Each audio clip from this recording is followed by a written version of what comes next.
નમસ્કાર વિદ્યાર્થી મિત્રો, આર્યમ એજ્યુકેશનમાં આપનું હાર્દિક સ્વાગત છે. ધોરણ 11 કોમર્સ વિષય ઇકોનોમિક્સ ચેપ્ટર નંબર 6 બજાર એનો આપણે અભ્યાસ કરીએ છીએ. અને ગયા વિડીયો લેક્ચરની અંદર આપણે બજારના વર્ગીકરણ વિશે વાત કરેલી. બજારના વર્ગીકરણ પછીનો આજનો આપણો પ્રશ્ન છે પૂર્ણ હરીફાઈનો.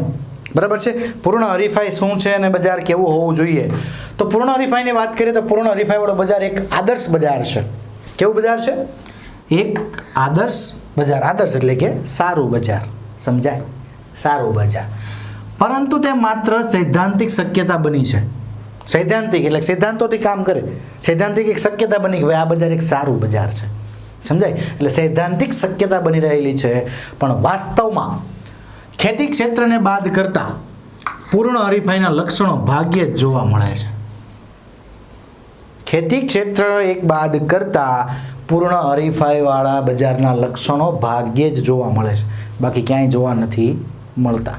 બરાબર છે, એટલે ખેતી ક્ષેત્રને એક બાદ કરી નાખવાનું અને પૂર્ણ હરીફાઈના લક્ષણો ભાગ્યે જ જોવા મળે. એટલે ખેતી ક્ષેત્રમાં પૂર્ણ હરીફાઈના લક્ષણો જોવા મળે છે, કારણ કે આ બજારની તમામ શરતો એક સાથે ભાગ્યે સંતોષાય છે. એટલા માટે આ બજાર એટલે કે પૂર્ણ હરીફાઈવાળા બજારની તમામ શરતો એક સાથે ભાગ્યે સંતોષાતી હોય કે તમને એમાં ફાયદો થાય એવું ભાગ્યે જ એમાં સંતોષાતી હોય છે. અને અર્થશાસ્ત્રની અંદર આ બજારનો અભ્યાસ ખૂબ અગત્યનો છે.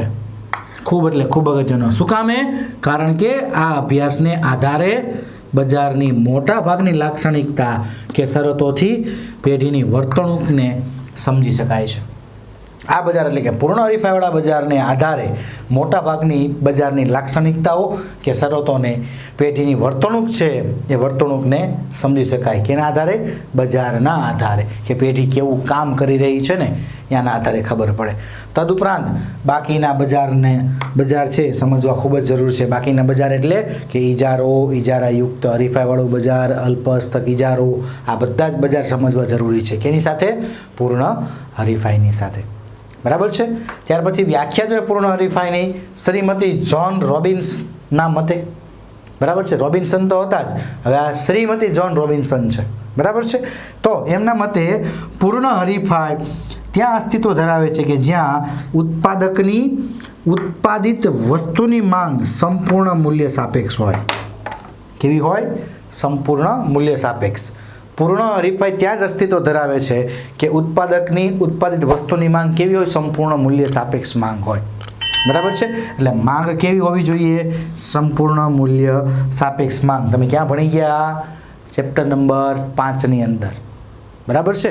એ સંપૂર્ણ મૂલ્ય સાપેક્ષ માંગ હોય ત્યારે એ બને છે. ત્યાર પછી બીજું છે નંબર 2, પ્રોફેસર લેફ્ટવિચના મતે. લેફ્ટવિચ શું કહે છે? તો પૂર્ણ હરીફાઈ એક એવી બજાર વ્યવસ્થા છે. પૂર્ણ હરીફાઈ એક એવી બજાર વ્યવસ્થા છે કે જેમાં બકી એટલે કે બજાર કિંમતને અસર પહોંચાડી શકે તેટલી મોટી પેઢી સમગ્ર બજારમાં ન હોવાથી ઘણી મોટી પેઢીઓ સમાન ગુણી વસ્તુઓનું વેચાણ કરે છે. પૂર્ણ હરીફાઈ એક એવી બજાર વ્યવસ્થા છે કે જેમાં બજાર કિંમતને અસર પહોંચાડી શકે તેવી મોટી પેઢી જે બજારમાં નથી, કે જે પોતે પોતાની પેઢી દ્વારા વસ્તુની બજાર કિંમત ઉપર અસર પહોંચાડે, એટલે કે બજાર કિંમત બદલી શકે એવી મોટી પેઢી બજારમાં ક્યાંય જોવા નથી મળતી. એટલે કે ન હોવાથી ઘણી પેઢીઓ શું કરે છે? તો બજારમાં સમાન ગુણી વસ્તુઓનું વેચાણ કરે છે. સમાન ગુણી એટલે કે એક સમાન વસ્તુનું વેચાણ થાય છે. સમજાય છે? કે બજારની અંદર? પૂર્ણ હરીફાઈવાળા બજારની અંદર.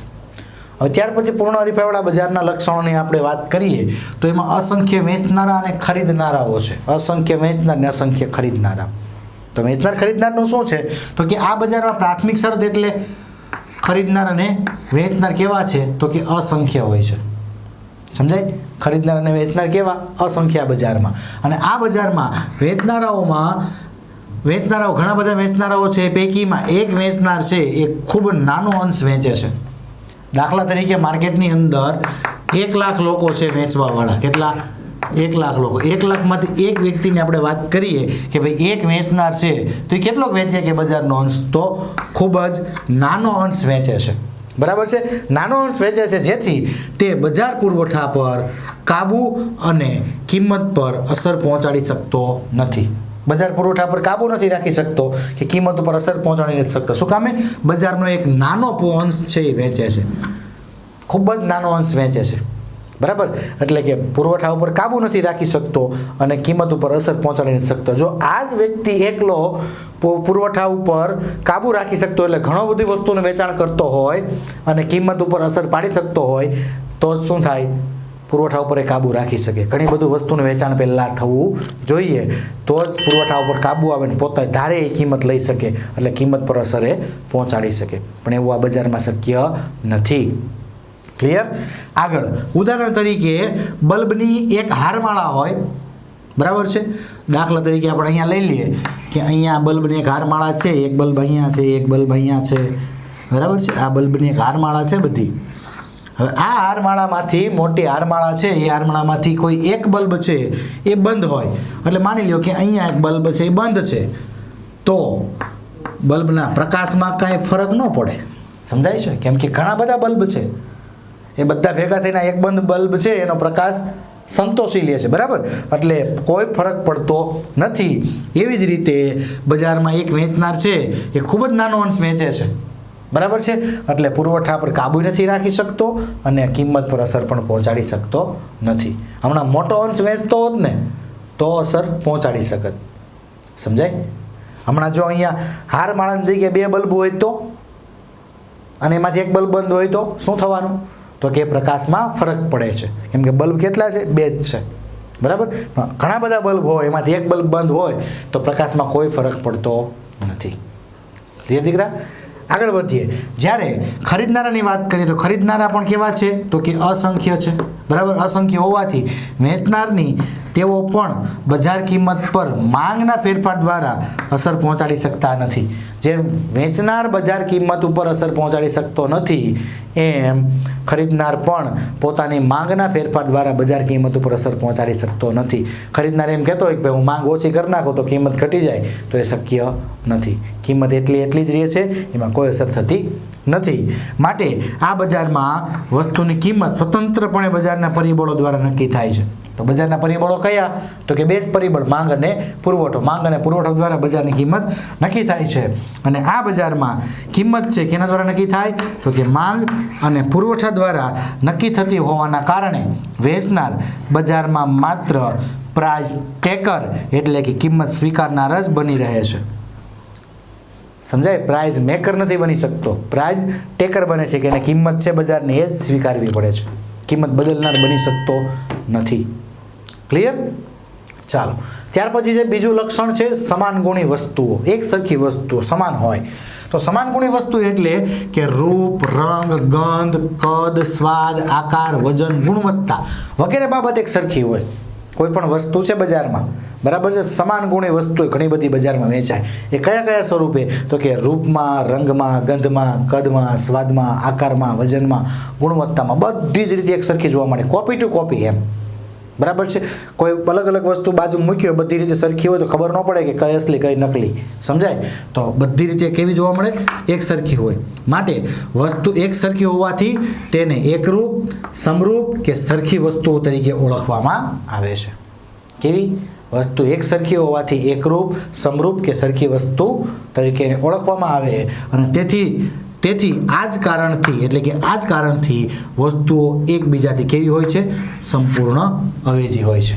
એક બે વસ્તુના બદલામાં બીજી વસ્તુ વાપરી શકાય છે, અવેજી વસ્તુ બની જાય છે, બરાબર છે, એકરૂપ, સમરૂપ અને એક સરખી હોવાથી. બીજી બાબત કે ઉત્પાદકો છે વસ્તુની જુદી જુદી કિંમત છે લઈ શકતા નથી. કેને કારણે? કે ભાઈ વસ્તુ કેવી છે બજારમાં? સમરૂપ છે, એક સરખી છે, બરાબર છે, એક સરખી છે. એટલે કયો ઉત્પાદક પોતાની અલગ કિંમત લેવા જાય? કેમ કે બજારમાં એ વેચે છે એવું જ બીજો વેચે છે. ભલે વસ્તુ અલગ રહી પણ કેવી છે? બધી રીતે રૂપ, રંગ, આકાર, કદ, સ્વાદ, ગુણવત્તા બધામાં સરખી જ છે. એટલે એ ચાહે ને તો પણ બીજી કિંમત લઈ શકતો નથી. સમજાય? આગળ જ્યારે ખરીદનાર પણ તેમાં સામ્યતા જોતા હોવાથી વસ્તુની જુદી જુદી કિંમતે ચૂકવતા નથી. જેમ ઉત્પાદક જુદી જુદી કિંમત લઈ શકતો નથી, એમ ખરીદનાર પણ વસ્તુમાં સામ્યતા જોવા મળે કે ભાઈ આપણે એક જ પ્રકારની ઘણી બધી વસ્તુ છે તો આપણે કેમ જુદી જુદી કિંમત ચૂકવવી? તો ખરીદનાર પણ જુદી જુદી કિંમત ચૂકવતો નથી અને સરવાળે આ બજારમાં કિંમત કેવી છે? તો કે એક સરખી કિંમત રહે છે. આ બજાર એટલે પૂર્ણ હરીફાઈવાળા બજારની અંદર કિંમત એક સરખી રહે છે. ક્લિયર દીકરા? તો આ લક્ષણો થયા. આ પ્રશ્ન તમને જે છે પૂર્ણ હરીફાઈવાનો એ તમને 5 ગુણમાં પરીક્ષામાં પૂછાય કે પૂર્ણ હરીફાઈનો અર્થ આપી તેના લક્ષણો સમજાવો. બરાબર છે. હજી આપણે 4 લક્ષણ બાકી છે. બરાબર છે. અહીંયા સુધી રાખીએ. નેક્સ્ટ વિડીયોમાં આપણે ફરી મળીશું. Thank you very much.